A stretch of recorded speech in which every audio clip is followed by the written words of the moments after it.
topic of my sermon is to pay attention to our practice of righteousness. And related questions are, whose approval do we seek? What motivates us? And what are we after? I can already imagine that the counseling people among us will have a field day. Now, the Sermon on the Mount in Matthew 5-7 is a much loved passage. But sometimes people are more admiring its beautiful teaching than wrestling with the uncomfortable challenges. In the first 4 chapters of Matthew, there are already many allusions to Moses and the Exodus event, but here it's even more evident. By placing Jesus on a mountain to deliver his teaching, Matthew presents him as the new Moses, with the Sermon on the Mount as a new giving of the law, as it were. And just as the purpose of the law in the Old Testament was to regulate Israel's covenantal life with God, so the Sermon on the Mount functions to regulate life in the kingdom of God, or the kingdom of heaven, as Matthew prefers. For those who are already following Jesus, as well as would-be followers, Jesus provides a peek into what life with God in his kingdom will look like. The Sermon on the Mount, we heard it last week, presents us with a vision for our communal life with God. And these 3 chapters are highly structured. Matthew 5 lays the foundations, talking about the law and how it has been misunderstood or even distorted. And verse 20 was key there, where Jesus says that the criterion for living in God's kingdom is that our righteousness must exceed or surpass that of the scribes and Pharisees. And the rest of Matthew 5 consists of, you have heard it was said, but I tell you, string of teachings, where Jesus clarifies the nature of what God requires, going back to our heart, to our motives. Matthew 6 then focuses on our relationship with God, and Matthew 7 on our relationship with others. Or to put it differently, Matthew 6 and 7 represent the double love command, to love God and to love neighbor. So that is the framework in which to read Jesus' sermon. And today, as we have read, we focus on Matthew 6, the first 18 verses. And this passage is beautifully structured. Verse 1 contains Jesus' topic statement. Beware of practicing your piety before others in order to be seen by them, for then you have no reward with your Father in heaven. This verse, and the entire section, verses 1 to 18, actually expand on 5:20. Or to put it differently, 6:1 to 18 explains how our righteousness can, or should, exceed that of the Pharisees. And I say this because the word translated piety in most of our Bibles is exactly the same word as in 5:20, righteousness. So literally it reads, pay attention to your righteousness before others. Jesus is concerned here about how we live out our righteousness or our morality, and he is critical of those who practice their righteousness in public in order to be noticed. Now, please don't read a particular Pauline understanding of righteousness into this passage. For some of us, when we think of righteousness, especially human righteousness, it's almost a dirty word. The song God of Glory, God of Might contains the sentence, all I have to bring is sin, and my righteousness is as filthy rags. We all know Romans 3, where it says that no one is righteous, not even one. But where Paul speaks of human behavior as inadequate for getting right with God, Matthew here, or Jesus here, speaks of living out our righteousness in our moral lives with God.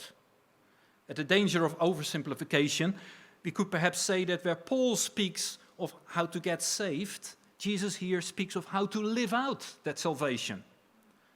The Sermon on the Mount stresses doing a lot.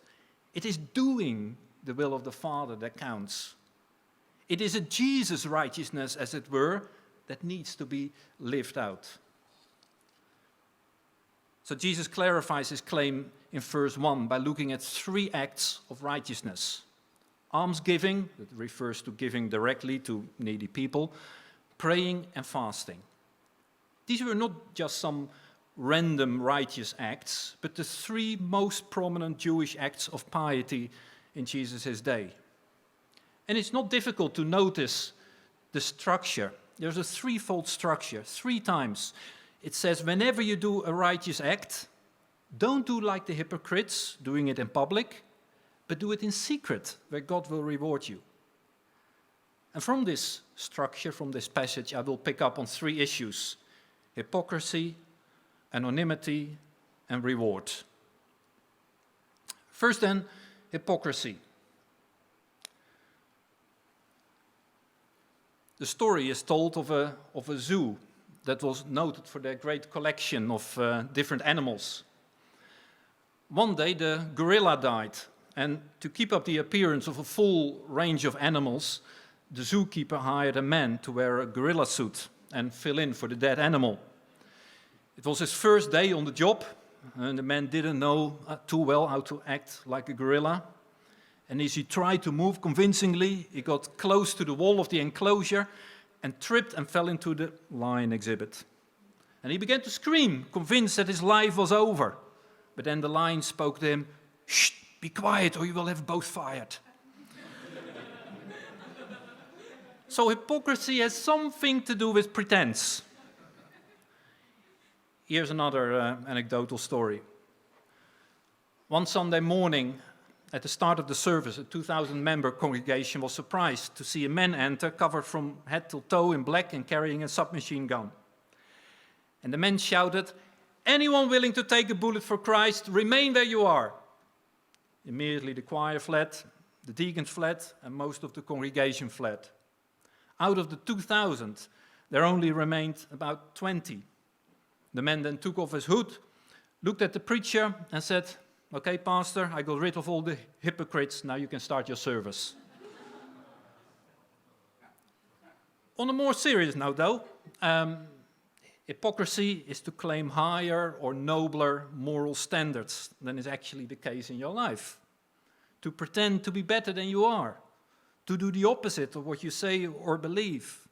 Or to criticize someone for the same things that you do. During the COVID pandemic, several actions by the government were perceived as hypocritical by the public. One rule for them and one rule for everyone else has been the slogan we often heard in the last 2 years. We intuitively know whether someone is hypocritical or authentic. And while Jesus does not clarify explicitly who these hypocrites are, the Pharisees are most likely in view, although not exclusively. In Matthew 5, that set of sayings, "You have heard that it was said," probably refers to the oral traditions of the Pharisees, where they sought to explain the written law. But it is especially in Matthew 23, where we find a damning indictment of the scribes and Pharisees, when Jesus launches an extended series of "Woe to you, scribes and Pharisees, hypocrites!" And some of Jesus' damning critique in Matthew 23 echoes the language of Matthew 6 and gives us insight into the nature of their hypocrisy. For example, in verses 3 of Matthew 23, Jesus says, "Do whatever the scribes and Pharisees teach you and follow it, but do not do as they do, for they do not practice what they teach." And in verses 5 and 7, Jesus says, "They do all their deeds in order to be seen by others, for they make their phylacteries broad." Those are little cubes with portions of scripture inside. "And their fringes long. They love to be greeted with respect in the marketplaces and to have people call them rabbi, teacher."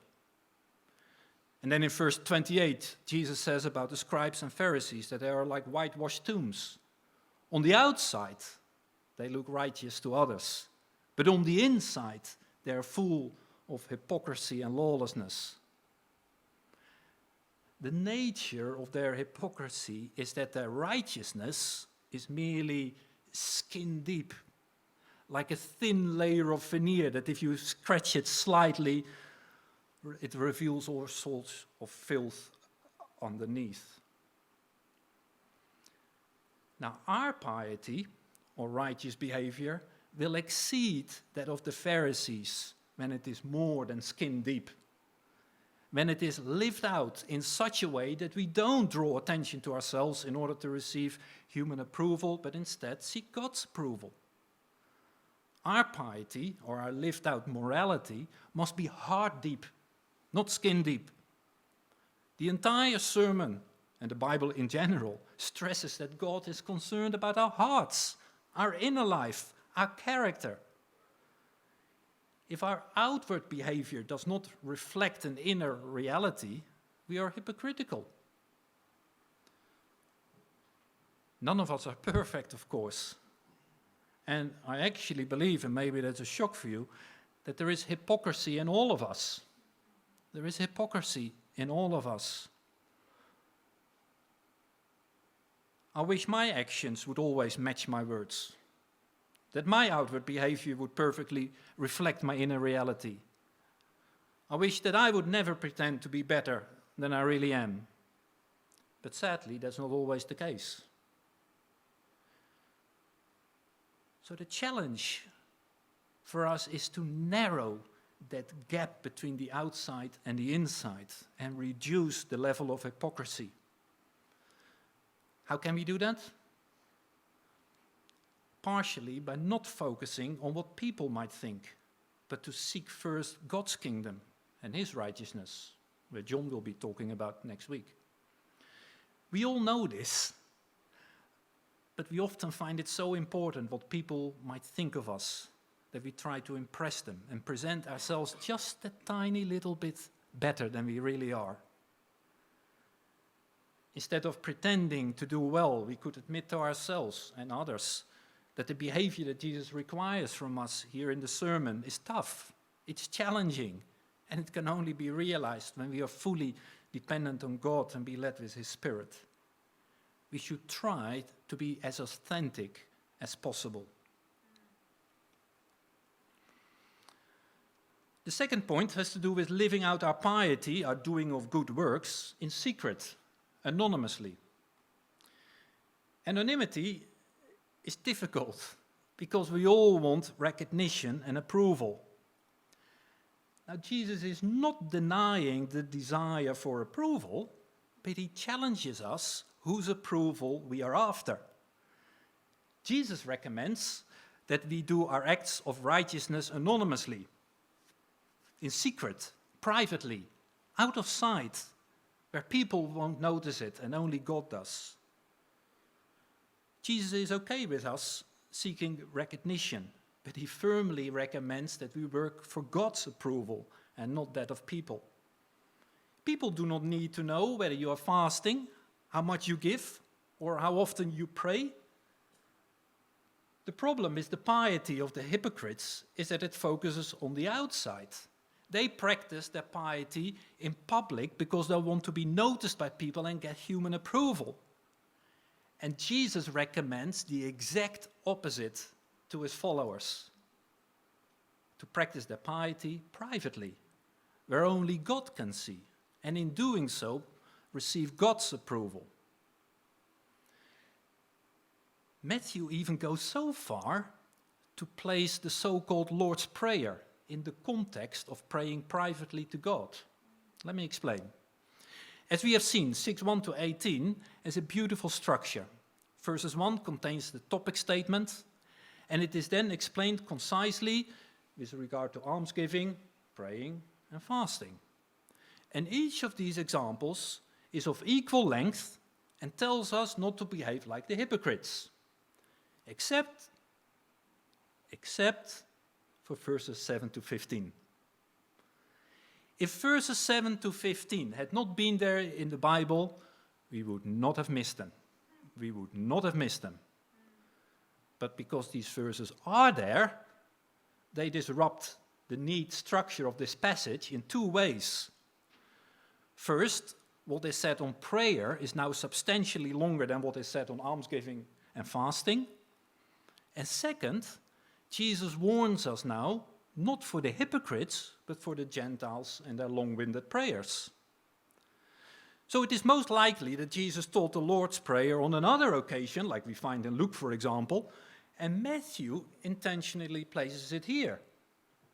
But by placing it in a context that recommends doing things in private, Matthew indicates that he thinks the Lord's Prayer is not meant to be prayed in public, but in private. Does this mean that we can never, ever pray in public? No, I don't think that that is the point. The point is that we should not pray in public in order to let people know how well we can pray or want their approval. The issue was not that the Pharisees practiced their piety, but why they did so. There's nothing wrong with almsgiving, praying and fasting in themselves, of course. The issue here is one of motivation. The Pharisees did these things publicly in order to receive praise from people. It was the reason for doing what they did that was the problem. And that remains the problem today. In our piety and service to God, do we behave to seek the approval of people or of God? With many performative acts that involves an audience, there is the danger that we might do it for the wrong reasons, whether that be preaching in a church, teaching in a classroom, or leading worship in a service. In some Christian circles, people wanted to be known when they made a substantial donation. I've often seen an inscription on a church pew saying donated by Mr. and Mrs. So-and-so. But you can think of other acts of piety too. You don't need to tell others that you get up every day at 5 a.m. to have your quiet time with God. Would it be wise to announce publicly if we have taken in an Ukrainian refugee? It depends on the motivation. But don't do it if you want to show to others how good or compassionate you are. To do your good works, to practice your righteousness anonymously is hard. So often we want others to know, even for a little bit, what we have done, just to get a bit of human approval that we are craving for. Oscar Wilde, the famous Irish poet and playwright, once said, "The nicest feeling in the world is to do a good deed anonymously and have somebody find out."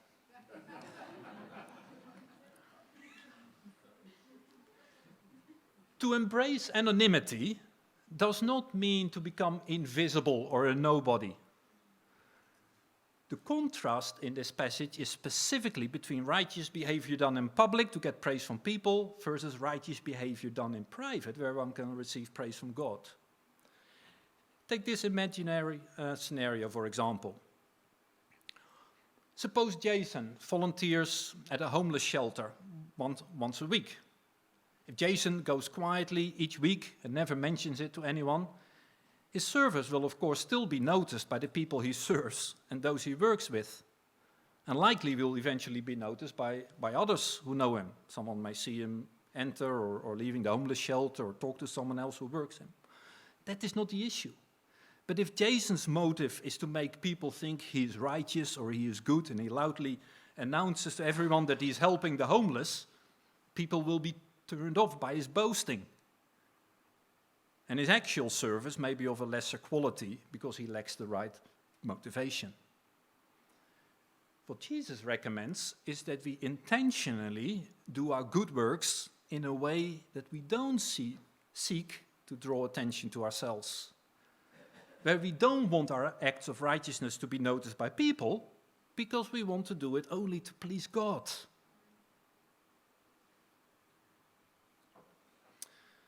And then our final topic, reward. The term reward or repay occurs 7 times in our passage, so this is clearly a dominant theme. In many Protestant traditions, reward is a topic that is avoided. In other Christian circles, reward is a very important, sometimes unhealthy concept, and you can think of those who preach the prosperity gospel. I think we need a healthy and robust theology of reward, but now is obviously not the place to develop this. But it could be a nice level 6 project or an MTH project. But the idea of reward frequently comes up in Matthew. The basic idea behind reward is some reciprocity in exchange for certain services. And depending on the context, this can be a monetary payment, such as wages for labor, or this can be a verbal recognition for certain services provided. And we find both instances in Matthew.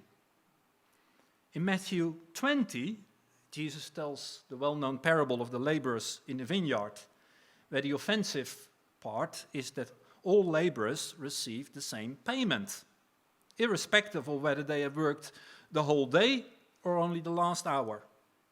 This doesn't seem fair, does it? Our world tells us that longer work equals more payment. Well, apparently not necessarily so in God's kingdom. Those who serve God for all their lives may well receive the same reward as those who have served Him only for the last part of their lives. Then a few chapters later, in Matthew 25, we find the well-known parable of the talents. And there, the basic reward is more a verbal recognition. Well done, good and trustworthy servant. Enter into the joy of your master. A sincere well done often goes a long way in recognizing and rewarding someone's hard work. On Oprah Winfrey's website, there is this little story where she writes, "You would have admired Sarah if you had met her when I did. She was beautiful, brilliant, charming, the CEO of her company, the life of the party. She thrived on all that admiration. You could feel it in the razzle-dazzle energy that drew people to her like flame-bound moth. You would never have suspected that Sarah was an addict, unless you had seen her a few hours after she had glowingly received an award or ovation, when she was curled up in bed, anxious, needy, already craving for a fix. Sarah was abusing something more powerful, insidious, and accessible than any street drug: the adoration and esteem of others that some psychologists call narcissistic supply. Her entire life revolved around eliciting positive attention from others, and she succeeded magnificently, but always insufficiently. Being praised launched her briefly into manic giddiness, but then she sunk back into depression. Simply put, she was addicted to praise." In our passage, Jesus is not against the idea of working for a reward, but whose reward you seek. The hypocrites seek to draw attention to their piety in public to receive the praise of people. And Jesus indicates, using the past tense, that that is all they receive. Human approval is often fleeting and fickle. One day people can praise you, and the next day they can vilify you. When it comes to God giving reward, Jesus uses a future tense. When you practice your piety privately, seeking to do it unnoticed, God notices it, and He will reward you. While the nature and time of the reward is not specified, whether it will be in this life or the next, the important thing is that you do it for God, and He sees it, and He will reward you. As is often the case, we need to avoid extremes. On the one hand, Christianity is not entirely altruistic or philanthropic. God expects us to work for Him, as it were, but He also promises reward, even though it is not always clear what that reward is or when it is given. On the other hand, if your motivation is to work for God because you are preoccupied with the reward, especially what you can get from God, out of God in this life, this is unhealthy and dangerous. But sometimes we are too influenced by the world, by how the world works. There is no such thing as a free lunch. What is there in it for me? What do I get? Or if you want me to do it, you have to pay for it. These are slogans we often hear or use. But these dynamics may not be the best for building relationships. Perhaps a healthier approach is to work for God out of love, gratitude, respect, and know you will be rewarded, but but not being obsessed by it. But there will be a reward. In Matthew 16, Jesus says, "For the Son of Man is to come with his angels in the glory of his Father, and then he will repay or reward everyone for what has been done." Let me draw it together. Jesus started this passage with the imperative to pay attention to our righteousness or our practical moral behavior. And the big question is whom we seek to please. What motivates us? What are we after? Do we want to be people pleasers or God pleasers? If you want human approval, you will behave in the best possible way for people to notice it and to receive their praise. And the danger is that you pretend to be better than you are, being a hypocrite. Besides, human praise is often short-lived. It can change from one day to another. Jesus recommends that we seek to please God with our lives and try not to draw attention to ourselves. There will also be less danger of hypocrisy then. Nothing we do or say is hidden from God. He knows the deepest secrets of our hearts, the darkest corners of our lives. So there is no need to pretend. Knowing that our Heavenly Father sees what happens in secret and that He will reward us should free us from the need for praise and approval of people. To live for people's approval is just exhausting, and it will lead to disappointment and being hurt. Instead, let us walk humbly with our God, seeking to please Him by not drawing attention to ourselves. And He will reward us. God is interested in a heart-deep righteousness rather than skin-deep. A life that springs from a renewed heart in harmony with our actions. Let me finish by reading the opening verses of Matthew 6, but this time from the message titled "The World is Not a Stage." Be especially careful when you are trying to be good, so that you don't make a performance out of it. It might be good theater, but the God who made you won't be applauding. When you do something for someone else, don't call attention to yourself. You've seen them in action, I'm sure, play actors I call them, treating prayer meeting and street corner alike as a stage, acting compassionate as long as someone is watching, playing to the crowds.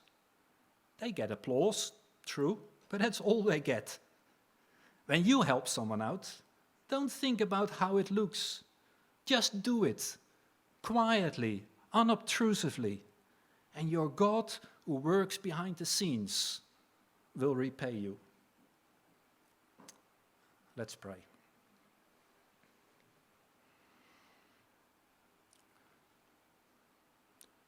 Just in a quiet moment, just in silence, just say something to your Father in heaven.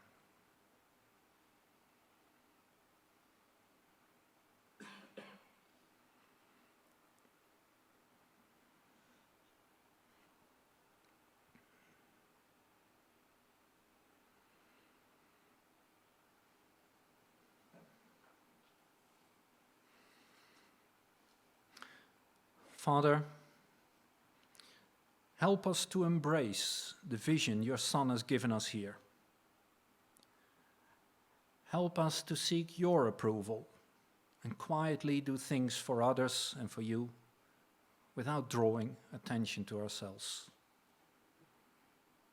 For your name's sake, amen.